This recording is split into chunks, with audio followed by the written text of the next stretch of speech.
Assalamualaikum warahmatullahi wabarakatuh. Selamat malam, Bu Dea.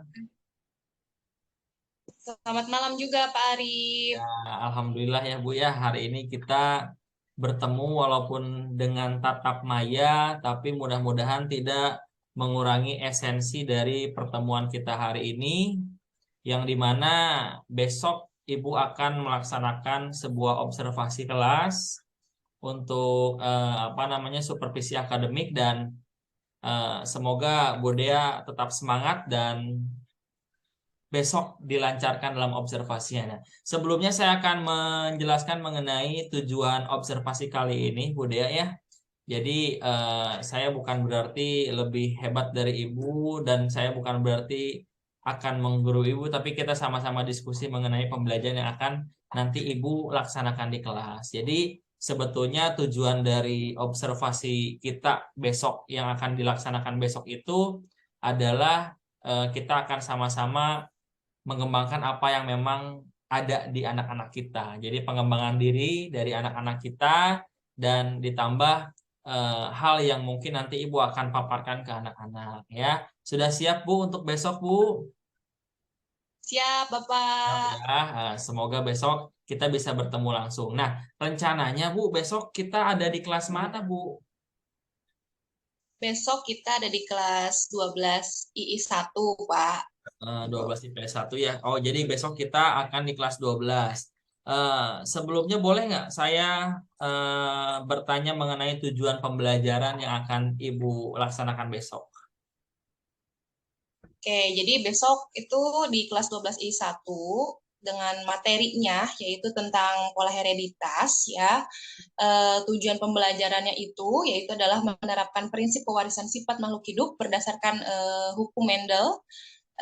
Kemudian menyajikan hasil penerapan hukum Mendel dalam perhitungan peluang dari persilangan makhluk hidup di bidang pertanian dan juga peternakan, gitu Pak. Oh, jadi mata pelajaran biologi ya Bu ya. Mata pelajaran biologi besok Iya, kita akan di kelas 12 membahas hukum Mendel. Nah, perlu betul. diketahui juga Ibu ya bahwa besok yang akan saya lihat semoga apa yang Ibu laksanakan sudah memenuhi aspek pembelajaran berdiferensiasi dan pemenuhan aspek KSE Ya. yaitu kompetensi sosial dan emosionalnya. Jadi mudah-mudahan aspek itu bisa terlaksana dan bagian apa Bu yang besok akan saya amati Bu? Kira-kira apa yang bisa besok saya amati ini? Ya, paling besok saya mau membuat anak-anak itu mengetahui ya bagaimana persilangan mungkin ya keturunan dari tanaman ataupun makhluk hidup yang istilahnya kurang dominan lah gitu ya, yang pendek gitu kan, akan disilangkan dengan sesama spesiesnya dari yang tinggi gitu, seperti itu. Jadi Gitu, lebih Pak. ke hibridasi ya Bu ya, persilangan antar dua makhluk hidup yang berbeda varietas gitu ya Bu ya. Nah, kira-kira Bu Betul, untuk betul, Pak. besok apa namanya model pembelajaran apa yang akan yang akan Ibu pakai untuk pembelajaran besok?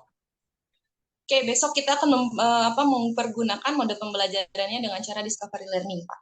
Gitu. Jadi anak-anak mencari gitu ya, kita latihan bagaimana cara mempersilangkan gitu ya dua makhluk hidup itu seperti itu, dua varietas tersebut, Pak. Oke, berarti besok lebih anak-anak melakukan discovery ya Bu ya, discovery learning ya. Artinya anak-anak mencari mungkin bahan literasi digitalnya ataupun literasi yang Ibu mungkin nanti akan sampaikan di LKPD ya Bu ya. Dan kira-kira Betul, betul. strategi apa yang Ibu siapkan untuk menghadapi discovery learning untuk anak-anak kita besok Bu? Oke, saya mempergunakan materi audiovisual, Hmm. baik itu menggunakan PowerPoint gitu ya Pak ya, kemudian material digital dan perangkat pembelajarannya juga, kemudian memberikan persepsi mungkin ya Pak ya mengenai hukum pewarisan sifat dulu, sifat Mendelnya, kemudian terutama pada hukum Mendel yang pertama, kan hukum Mendel itu ada dua Ya. ya gitu, cuman ini karena pertemuan pertama gitu, Hmm. saya mau fokus dulu ke anak-anak tentang yang hukum Mendel yang pertama dulu gitu, Oke. yaitu baik genotip dan fenotipnya maupun persilangan monohibridanya seperti itu Pak. Oke. Ya, jadi untuk strateginya besok kita akan menggunakan audiovisual ya Bu ya. Tentunya kita akan menampilkan beberapa gambar ke anak dan suara ke anak yang bisa anak-anak tangkap untuk pembelajaran besok. Nah, yang terakhir Betul. nih Bu nih sebelum kita lakukan observasi besok, harapan apa yang Ibu inginkan dari sebuah pembelajaran besok Bu? Nah, ini kan materinya tentang kita ya Pak ya, maksudnya tuh kayak ini persilangan gitu kan. Saya kan mengambil contoh bahwa kalian itu mirip dengan siapa gitu kan, apakah dengan mamahnya atau dengan ayahnya gitu kan. Jadi anak-anak itu jadi apa, penasaran gitu kan, oh masa sih iya gitu, kita dominannya ke siapa nih, ke ayahnya atau ke ibunya, gitu Pak, seperti Oke, itu. jadi harapannya tentunya supaya anak tahu ya seperti apa yang diturunkan oleh parentalnya gitu ya Bu ya, oleh orang tuanya. Jadi seperti apa? Oke. Oh, Oke. Saya menarik untuk menghadapi ataupun melihat Ibu untuk observasi Ibu besok di kelas 12. Jadi semoga apa yang Ibu siapkan ini bisa diterima oleh siswa ya Bu ya, dan apa yang menjadi harapan Ibu semoga amin. bisa tercapai ya. Sampai ketemu besok Ibu ya di Ya, kelas amin. 12 IPS 1 jam ketiga ya Bu ya. Jam ketiga besok ya. Oke, jam ketiga kita ketemu di sana. Semoga Ibu semangat, tetap semangat dan Ibu selalu diberikan kesehatan. Sampai ketemu besok. Terima kasih Ibu. Sampai bertemu besok. Oke. Ya, Ya, oke. Terima kasih Bu. udah. Assalamualaikum warahmatullahi wabarakatuh. Waalaikumsalam warahmatullahi wabarakatuh.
Assalamualaikum warahmatullahi wabarakatuh. Waalaikumsalam warahmatullahi wabarakatuh. Selamat pagi Bu Dea. Selamat pagi Pak Arif. Ya, alhamdulillah ya Bu ya. Kita tadi setelah melakukan observasi kelas yang dimana tadi Ibu telah menjalankan apa yang menjadi rencana Ibu yang dituangkan dalam RPP, dan saya mau sedikit berbincang nih Bu Ya, dengan Ibu. siap. Dan Ayo. sebelum kita melanjutkan perbincangan, mungkin hari ini berbeda Bu, karena sekarang kita ditemani oleh Ibu pengajar praktek, Ibu Min. Selamat pagi Bu Min. Ya, Pagi, pagi. Iya. Selamat pagi Pak Arif. Boleh Ya. saya langsung ya Bu ya untuk Silakan. mengobservasi pasca observasinya. Ya. Bu Dea, alhamdulillah ya tadi kita sudah melaksanakan pembelajaran dalam durasi waktu 1 kali 60 menit, dan Sebelum saya bertanya ke Ibu, saya akan memaparkan mungkin tujuan untuk pasca observasi Iya. ini. Jadi tujuan dari pasca observasi ini, saya ingin mengetahui lebih jauh apa yang telah tadi Ibu laksanakan dalam observasi kelas. Dan sekali lagi di sini kita berdiskusi ringan ya Bu ya. Jadi Siap. tidak ada yang namanya saya lebih hebat dari Ibu atau saya menggurui Ibu, tidak. Jadi kita diskusi ringan saja. Nah, saya mau bertanya Bu, gimana nih perasaan Bu Dea nih setelah tadi menjalankan pembelajaran di kelas selama 1 kali 60 menit?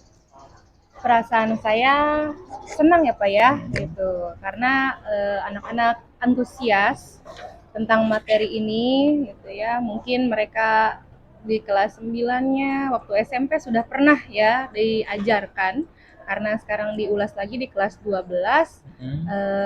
Mereka mungkin lebih mendetail kalau sekarang gitu ya, lebih senang aja gitu, merekanya lebih antusias gitu Pak.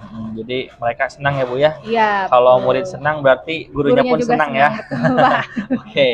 Nah, tadi kita sudah sama-sama mengobservasi kelas yang Ibu tadi jalankan di kelas 12 IPS 1. Nah, selanjutnya Bu, menurut Ibu apa sih kendala yang Ibu hadapi nih? Karena tadi saya lihat juga beberapa anak jadi kurang fokus juga. Ya. Kira-kira kesulitan apa yang Ibu hadapi dalam pembelajaran tadi? Nah, tadi karena saya mempergunakan mungkin ya pakai InFocus ya Pak ya gitu, Ya. karena anak-anak juga belum terbiasa mungkin ya karena pakai InFocus, kemudian jadi agak sedikit waktunya itu terpakai untuk ituin InFocus gitu kan, karena menggunakan visual kalau saya. Kemudian dari pembelajarannya mungkin mereka agak sedikit kebingungan dengan mempersilangkan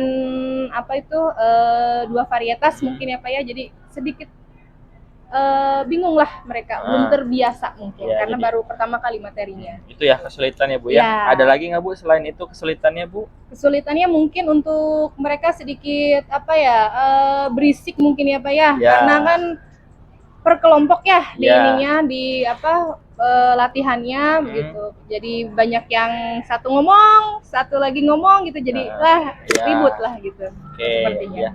Ya, untuk itu untuk kesulitan Ibu ya Bu ya. Nah, Iya.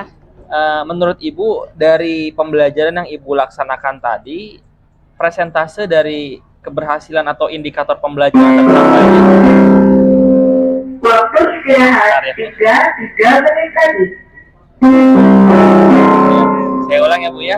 Iya. Jadi untuk untuk observasi kelas yang tadi ataupun yang sudah kita jalankan tadi, kira-kira menurut Ibu nih indikator pembelajarannya presentase ketercapainya berapa persen Bu? Alhamdulillah sih ya Pak, untuk presentase keberhasilannya itu ada di 80% menurut saya ya, karena banyak yang sudah bisa gitu dan yang sedikit yang belum bisanya gitu.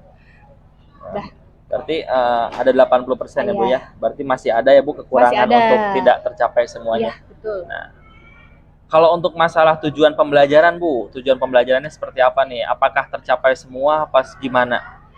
Untuk tujuan pembelajarannya hampir tercapai ya Pak ya, karena kan yang tadi karena belum terbiasa dilatih ya Pak, tuh jadi masih ada yang belum tercapai begitu Pak. Oke, jadi ada beberapa juga yang belum tercapai. Iya. Nah, menurut Ibu nih untuk mencapai semuanya apa yang perlu Ibu lakukan demi untuk perbaikan ke depannya nih Bu? Oke, mungkin nanti ke depannya biar tercapai saya akan memberikan latihan-latihan ya Pak ya kepada siswa gitu, menggunakan kertas ya Pak, atau bisa dikatakan yang KPD. Terus bisa juga nanti saya menyisipkan di pembelajaran itu kuis. Kemudian yang terakhir mungkin untuk hiburannya biar nggak jenuh mereka dikasih games gitu yang berkaitan dengan pembelajaran tersebut gitu Pak. Oke, jadi nanti menurut Ibu pembelajaran yang harus diperbaiki, bukan diperbaiki, tambahkannya adalah ada penambahan kuis dalam pembelajarannya ya Bu ya, dan ada gamesnya juga, betul, supaya anak-anak mungkin tidak jenuh ya Bu ya. Betul Pak. Oke. Mungkin itu ya Bu ya yang dari yang bisa yang akan saya tanyakan ke Ibu. Dari dilihat dari tadi pembelajaran Ibu sudah ada pencapaian dari pembelajaran berdiferensiasi sudah ada. Jadi tadi Ibu mengelompokkan mereka beberapa dengan apa namanya gaya belajar mereka, dan ada juga pengembangan dari KSE-nya. Jadi itu udah cukup baik Bu, udah cukup bagus. Jadi semoga ke depannya kita sama-sama bisa memperbaiki pembelajaran yang akan kita lakukan di kelas ya Bu ya. Jadi saya juga sama-sama belajar, dan terima kasih Bu untuk waktunya, dan terima kasih juga untuk kesediaannya Ibu dalam saya mengobservasi kelas Ibu. Mungkin ada sedikit tambahan dari Ibu. Silakan Bu. Ya. Baik, terima kasih Pak Arif. Jadi saya mendengar dan melihat percakapan ini antara Pak Arif sebagai CGP dan juga Bu Dea sebagai sejawat ya. Nah, di sini saya melihat Pak Arif sudah menanyakan kepada Bu Dea apa yang dilakukan pada saat mengajar, baik itu kesulitan maupun juga hambatan ya. Kemudian yang tadi juga saya dengar Pak Arif menanyakan indikator ketercapaian yang diinginkan dalam proses pembelajaran. Nah, selain itu juga tadi saya melihat bahwa Pak Arif menyampaikan catatan hasil observasinya gitu ya. Kemudian juga menanyakan fokus pada area pengembangan apa saja yang akan dikembangkan. Nah, yang terakhir juga saya melihat di sini Pak Arif menanyakan lebih jauh tentang tindak lanjut nanti ya dari area pengembangan yang ingin diperbaiki atau ditambahkan. Nah, jadi kesimpulan dari hasil observasi yang saya lakukan di pasca observasi ini, Arif selaku CGP sudah menjalankan kemitraan ya dengan Koci gitu ya. Jadi tidak ada menggurui gitu istilahnya ya, ataukah tidak ada memberi nasihat atau apa.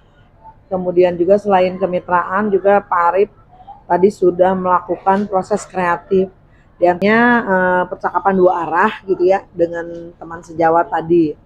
Kemudian juga Pak Arif sudah mengulang ya, ataukah memperjelas lah istilahnya, sudah memperjelas apa yang Bu Dea tadi sampaikan, jadi lebih diperkuat lagi. Sehingga di sini Pak Arif sudah menyampaikan pertanyaan-pertanyaan yang bersifat menggali. Jadi bukan pertanyaan tertutup gitu ya, bukan iya atau tidak gitu ya, melainkan di sini Pak Arif sudah mampu menggali potensi dari Bu Dea sebagai coach. Nah, jadi mungkin itu saja Pak Arif pemantauan saya selama Pak Arif melaksanakan proses coaching ya dengan Bu Dea sebagai coachnya sudah dijalankan dengan sangat baik. Demikian mungkin Pak Arif dari saya. Terima kasih. Ya, terima kasih Ibu ya. Mungkin itu ya Bu ya yang tadi sudah disampaikan. Alhamdulillah semua sudah berjalan dengan baik, dan mudah-mudahan ini bisa jadi pembelajaran untuk saya khususnya dan umumnya untuk semuanya, untuk sama-sama kita menerapkan pembelajaran yang memang bersentral pada murid, berdiferensiasi, dan kita bisa mengembangkan dari kompetensi sosial emosional juga dari murid. Itu mungkin Ibu, terima kasih Bu untuk waktunya. Bu Dea terima kasih. Mungkin sekian, terima kasih. Assalamualaikum warahmatullahi wabarakatuh. Waalaikumsalam warahmatullahi wabarakatuh.